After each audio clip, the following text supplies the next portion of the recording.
آگے کیا فرماتے ہیں اللہ کے رسول؟ ان عصیتموہم قتلوکم، اگر تم ایسے حکمرانوں کی نافرمانی کرو گے، ان کی بات نہیں مانو گے، ان کے ہاں میں ہاں نہیں ملاؤ گے، یہ تمہیں مروا دیں گے۔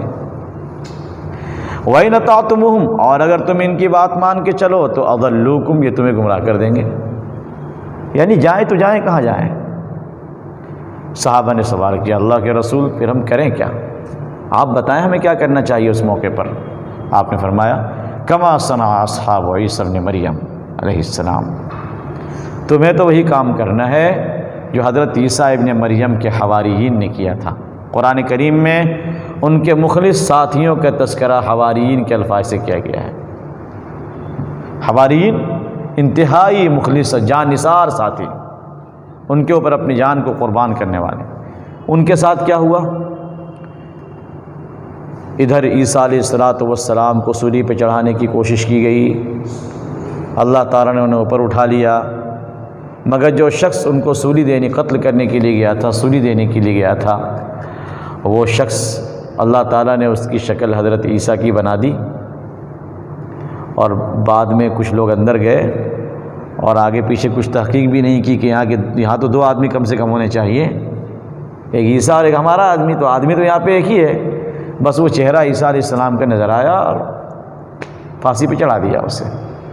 پھانسی پہ چڑھانے کے بعد چیمیں گوئیاں ہو رہی، اب کیا ہو رہی، یہ کیا؟ اگر یہ عیسیٰ ہے تو ہمارا آدمی کہاں گیا، اور اگر ہمارا آدمی ہے تو عیسیٰ کہاں گیا؟ غرض یہ کہ یہ اسی چکر میں پڑے رہے۔ اللہ فرماتے بھئی ہم نے تو انہیں اوپر کھینچ لیا، لیکن ان کے زوم کے مطابق، ان کے خیال کے مطابق انہوں نے عیسیٰ علیہ السلام کو پھانسی پہ لٹکا دیا۔ اور اس کے بعد عیسیٰ علیہ السلام کی جو حواریین تھے ان کے ساتھ کیا سلوک کیا؟ حدیث دیکھیے کیا ہے، نشروا بالمناشیر، ان کے مخلص ساتھیوں پہ آرے چلا دیے گئے، آرے سے ٹکڑے ٹکڑے کر دیے گئے، لیکن اپنے دین سے وہ نہیں ہٹے۔ وحملوا علی الخشب، لکڑیوں پہ اٹھا دیے گئے، یعنی سولی پہ چڑھا دیے گئے، آرے سے چیر دیا گیا، ان کو سولی پہ لٹکا دیا گیا، مگر کیا اپنے دین سے پھر گئے؟ بالکل نہیں پھرے۔ تو اے میرے صحابہ، اے میرے بعد کی امت، اگر تمہارے ساتھ یہ حالات پیش آ جائیں، تمہیں بھی اپنے جان کی پرواہ نہیں کرنی ہے، تمہیں اپنی جان کی پرواہ نہیں کرنی ہے، اور اللہ کے راستے میں جان دے دینا ہے، ان کی طرح، عیسیٰ علیہ السلام کے ساتھیوں کی طرح۔ میں ان علماء عرب کی عظمتوں کو سلام کرتا ہوں، ہمارا سب کچھ ان علماء کے قدموں پہ قربان ہے جو بڑی بے باکی کے ساتھ، جرأت کے ساتھ حکومت کی بدماشیوں اور عیاشیوں پر زبان کھولتے ہیں، اور خطبہ دیتے دیتے انہیں گھسیٹ کر قید خانے میں ڈال دیا جاتا ہے۔ وہ جانتے ہیں کہ ہمارا انجام کیا ہوگا اور ہم سے پہلے علماء حق کے ساتھ کیا ہوا ہے، یہ سب کچھ جاننے کے باوجود بھی وہ گھبراتے نہیں اور اپنے آپ کو اللہ کے دین کے لیے پیش کرتے ہیں، ہمارے ساتھ چاہے جو بھی سلوک ہو۔ ظاہر بات ہے کہ ایسے علماء کی جتنی قدردانی کی جائے اور جتنے ان کے تذکرے کیے جائیں وہ کم ہے۔ یہ ہے ہمارے لیے نمونہ، اور یہ ہیں اصل اسلام کے ہیرو۔ کل قیامت کے دن آپ دیکھیں گے کہ ان علماء کا مقام کیا ہے، زمین و آسمان کا فرق آپ دیکھیں گے۔ بھلا دونوں ایک صف میں کیسے کھڑے کیے جا سکتے ہیں؟ جس نے پوری زندگی چاپلوسی کی ہو اور حکومت کے ہاں میں ہاں ملایا ہو، اور دوسرا جو اپنی جان پر کھیل کر حق کو بلند کرتا رہا ہو، دونوں کو ایک کیسے قرار دیا جا سکتا ہے؟ اب آگے اللہ کے رسول نے آخری جملہ جو ارشاد فرمایا، چونکہ جب آدمی یہ سنے گا کہ عیسیٰ علیہ السلام کے ساتھیوں کے ساتھ ایسا کچھ ہوا کہ وہ سولی پہ چڑھا دیے گئے اور ان پہ آرا چلا دیا گیا، تو یہ تو بڑا مسئلہ ہے بھائی، یہ تو بہت بڑی قربانی ہے، اتنی بڑی قربانی آخر کیسے دی جائے؟ بھائی ہم سب انسان ہیں، ہمارے اندر انسانی کمزوریاں ہیں، تو ہم ڈرتے ہیں، سوچتے ہیں ان باتوں کو۔ اللہ کے پیغمبر نے کیا فرمایا؟ آپ فرماتے ہیں موتن فی طاعت اللہ، اللہ کی فرما برداری میں جان دینا۔ اس حال میں موت آئے کہ آپ اللہ کے فرما بردار ہوں، یہ بہتر ہے اس زندگی سے جو اللہ کی نافرمانی میں گزرے۔ زندگی تو بظاہر آپ کو مل جائے، لیکن اللہ کی نافرمانی میں، غلط حکمرانوں کی چاپلوسی میں گزر رہی ہو، اور موت بظاہر آپ کو لگ رہا ہو کہ جلدی آ گئی، حالانکہ موت تو اپنے وقت پہ آتی ہے، لیکن وہ اللہ کے دین کی خاطر آئی۔ آپ نے حق کے کلمے کو بلند کیا ہے، آپ کی جان لے لی گئی، آپ کو سولی پہ چڑھا دیا گیا، آپ کو گولی سے بھون دیا گیا، لیکن آپ نے اس کی کوئی پرواہ نہیں کی۔ یا اللہ کے دین کی خاطر آپ نے ایسا کیا ہے، یہ بہتر ہے۔ اور یہی وہ چیز ہے جس کی وجہ سے انسان کل قیامت کے دن تو اجر پائے گا ہی، ان کے درجات اللہ کتنے بلند کریں گے وہ تو دنیا کل دیکھے گی، لیکن ایسے لوگوں کے لیے اللہ تعالیٰ قیامت تک نیک نامی مقدر فرما دیتے ہیں۔ مجھے بلا ساختہ اس موقع پر یاد آتی ہے کس کی؟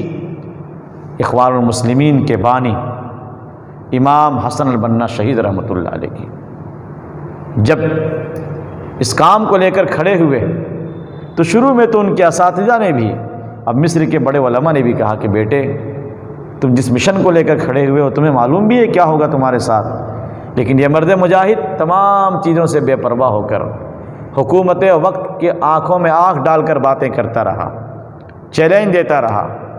اب بالآخر جب شہادت کا وقت آیا اس کی شکل یہ بنی کہ حکومت کے لوگوں نے انہیں فون کیا کہ آپ آ جائیں، آپ کے ساتھ ہم مذاکرات کریں گے، آپ کے ساتھ ہم بیٹھیں گے، آپ کی باتوں کو سنیں گے، آپ کیا چاہتے ہیں آپ کی باتوں پہ توجہ دی جائے گی۔ مگر اللہ کا بلاوا آ چکا تھا، جب وہاں پہنچے تو کوئی بھی نہیں، انہیں سمجھ آیا کہ ہمارے ساتھ دھوکا ہوا ہے، جب وہاں سے نکلے گولیوں سے بھون دیے گئے، شہید کر دیے گئے۔ اور حکومت کی طرف سے پابندی تھی کہ ان کے جنازے میں کوئی شریک نہ ہو۔ اس وقت ان کی ہونہار بیٹی نے جو تاریخی جملہ کہا تھا، وہ جملہ آب زر سے لکھے جانے کے قابل ہے، سنہرے حروف سے۔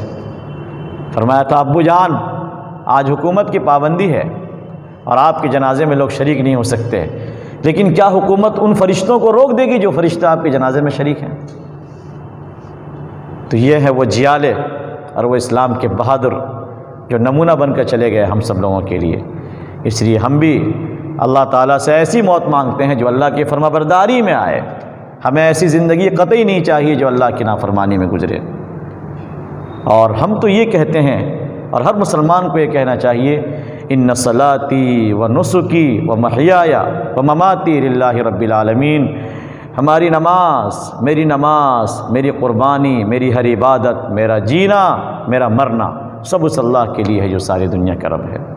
یہ وہ جملہ ہے جو آپ صلی اللہ علیہ وسلم سے کہلوایا گیا، قل ان صلاتی و نسکی، آپ کہیے، دنیا کو بتائیے آپ کہ اطاعت و فرما برداری کیا چیز ہے، اور انسان کی توحید کب مکمل ہوتی ہے۔ اللہ کو ایک ماننا یہ توحید کی ابتدا ہے، اور اس انداز میں اپنے آپ کو فدا کر دینا کہ ہمارا سب کچھ اللہ کے لیے، یہ توحید کی انتہا ہے۔